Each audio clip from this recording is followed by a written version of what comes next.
Welcome back for another deep dive. We've got some interesting reports about Oklahoma City today. Looks like you're really interested in what's going on with the city's homeless population. Yeah, it's a pretty big topic here. For sure. And we've got just the thing. This ETC Institute survey of OKC residents, it really digs into how people feel about things in the city, like city services and just their overall quality of life. Oh, wow. So this is straight from the source, not just, someone's opinion piece or a news article, but what residents are actually experiencing. Exactly. And that's what we're diving into today. We really want to understand how OKC residents view homelessness and what they want the city to do about it. Well, I think we should jump right into the most interesting part then. Yeah, let's do it. What did this survey uncover? So they asked residents to rank the most important issues facing OKC. And this is striking. The number one concern, even above stuff like the condition of city streets and traffic, is homelessness. Wow, that's pretty significant. Homelessness is really hitting a nerve with people. Absolutely. And what makes this even more interesting is how it contrasts with resident satisfaction and how the city's handling the issue. I'm guessing they're not too happy about it. You guessed right. Homelessness is the top concern, but the satisfaction rating for the city's response is a measly 3.8%. Yikes. That's a huge gap. It really sounds like there's a big disconnect between how urgent this feels to residents and the action they're seeing from the city. Exactly. The report highlights this discrepancy as, like, the number one area for improvement in this city. So it's not just a statistic, it's like a giant red flag. Right. Residents are clearly saying, hey, this is a major problem and we want to see some real change. So it's a call to action. But what's at the root of this concern? What are residents actually saying about how homelessness is impacting their lives? Well, the survey includes personal stories from residents, and their voices are really powerful. They paint a pretty vivid picture of the situation. Can you give us some examples? A lot of residents, especially women and seniors, talk about this growing feeling of fear and unease. They don't feel safe walking in their own neighborhoods anymore because of the presence of individuals experiencing homelessness. That's really sad.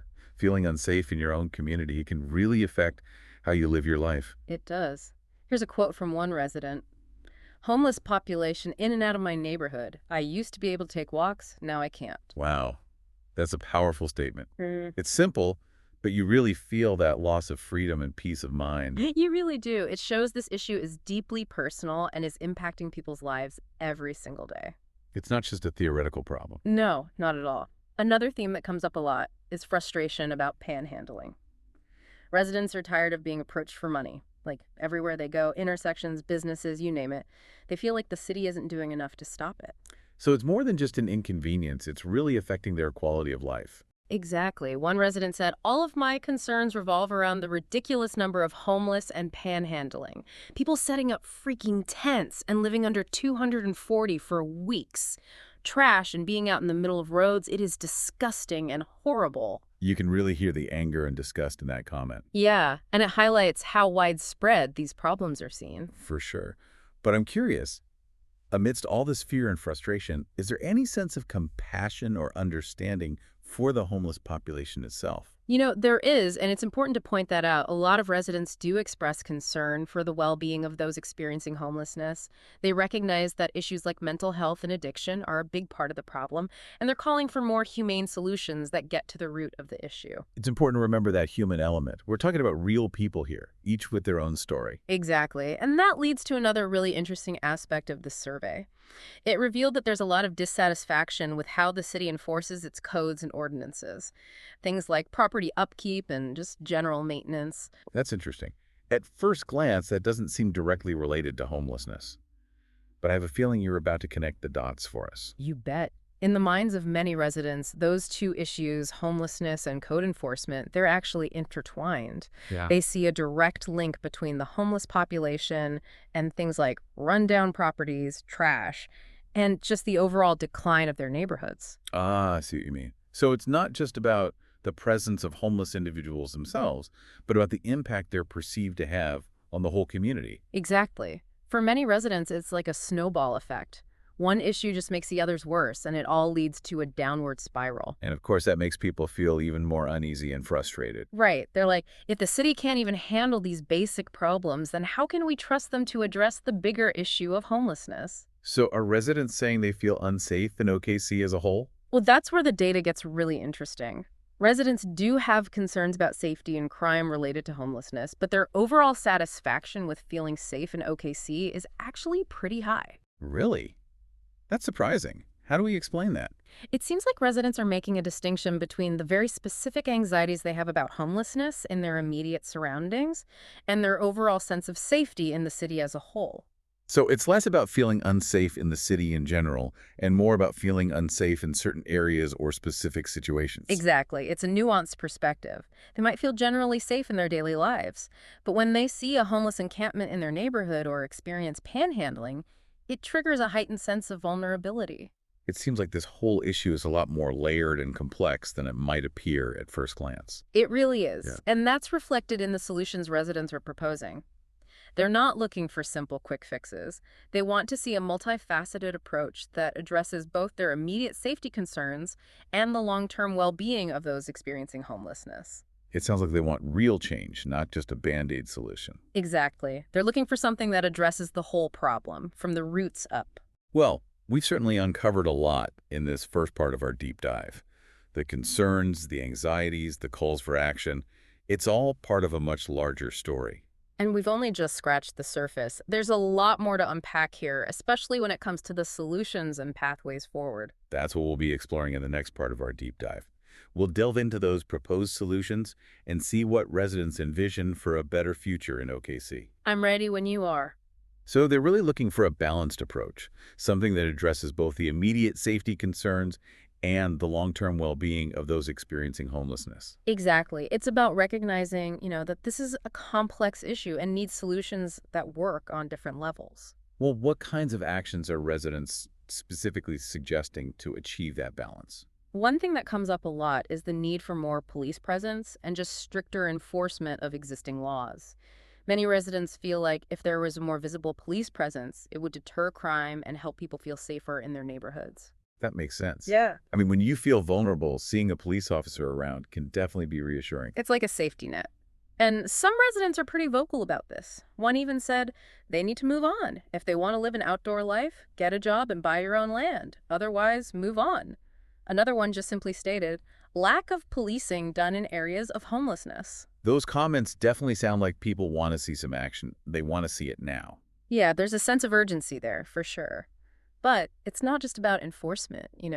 There's also a significant push for more compassionate approaches that are focused on the root causes of homelessness. Residents are talking about needing more affordable housing, better mental health services, and more addiction treatment programs. They get that a lot of these folks are dealing with some really tough challenges that require a lot more than just getting them off the streets. It's good to hear that perspective coming through in the survey. It shows a willingness to really tackle the underlying issues, not just the symptoms. Right. One resident said something that really sums this up well. Crazy street people everywhere, very aggressive drivers on the roads. I don't know what to do about the homeless situation, but it is out of control. They need some kind of help. They need rehabilitation and places to live. That's a powerful comment. It captures both the concern for personal safety and the understanding that these are people who need help. It highlights the fact that this issue isn't about us versus them. It's about realizing that we're all part of the same community and we need to find solutions that work for everyone. So it's about moving beyond those simplistic solutions and embracing a more nuanced perspective, one that acknowledges all the complexities of homelessness. Absolutely. There's no quick fix. This is a systemic issue that needs a multi-pronged strategy. We're talking about collaboration between city leaders, law enforcement, social service providers, and the community as a whole. So this ETC Institute survey has really painted a vivid picture of how OKC residents view homelessness and the solutions they want to see. It's definitely given us a lot to think about. It has. The survey shows just how urgent this situation is, the anxieties it's causing, and the desire for both immediate action and long-term solutions. But it also reminds us that we need to approach this issue with empathy and understanding. So we've talked about the concerns, the anxieties, and the desire for solutions. But where do we go from here? What are the potential ways forward for OKC? That's the key question. And luckily, this survey offers some pretty compelling insights. Let's dive into those. It's been really eye-opening to hear how OKC residents are feeling about this whole issue of homelessness. Their worries, frustrations, and hopes for the future, it's all part of a much bigger conversation. But at the end of the day, this isn't just about statistics and data, It's about real people grappling with a really tough situation. So where do we go from here? What are some possible ways forward? Yeah, that's the million-dollar question, isn't it? And I think the ETC Institute survey actually gives us some pretty good clues. Remember how residents saw that connection between homelessness and the city's, well, its ability to enforce its own codes and ordinances? Oh, yeah, absolutely. They felt like those visible signs of neglect, things like rundown properties and trash, those just added to their sense of unease about the whole situation. Right, exactly. And that makes me think that focusing on revitalization efforts, especially in areas where homelessness is really concentrated, could be a really important piece of the puzzle. It's about addressing the immediate needs of those experiencing homelessness, but also making sure that the community itself is a place where people feel safe and want to be. So you're talking about creating a sense of place, a sense of shared responsibility for the well-being of a neighborhood, a place where everyone feels valued and supported. Exactly. It's about fostering community pride. And that takes a multi-pronged approach. Investing in things like affordable housing, making public spaces more inviting, supporting local businesses, and giving residents more opportunities to be involved in shaping their communities. It's like weaving together a stronger social fabric, creating a more inclusive and resilient community where everyone has the chance to thrive. That's it. And while it's certainly not an easy task, I think the voices we hear in this survey tell us that residents are ready to be a part of the solution. Their concerns, their frustrations, even their criticisms, it all comes from a place of caring about their city and wanting to see it improve. That's a really important point. It's not just about complaining, it's about wanting to be part of positive change. So as we wrap up our deep dive into this complex issue of homelessness in OKC, what's the most important takeaway for our listeners? For me, it's this. OKC residents are engaged, they're informed, and they're really passionate about finding solutions. Their voices really do matter, and their willingness to be a part of this conversation is so important. We've dug into the data, we've looked at the complexities, and we've heard people's concerns. Now it's time to turn all of that into action. And that brings us to a question for you, our listener. We've heard a lot of different ideas about how to move forward, from increased enforcement to more compassionate approaches. What resonates most with you?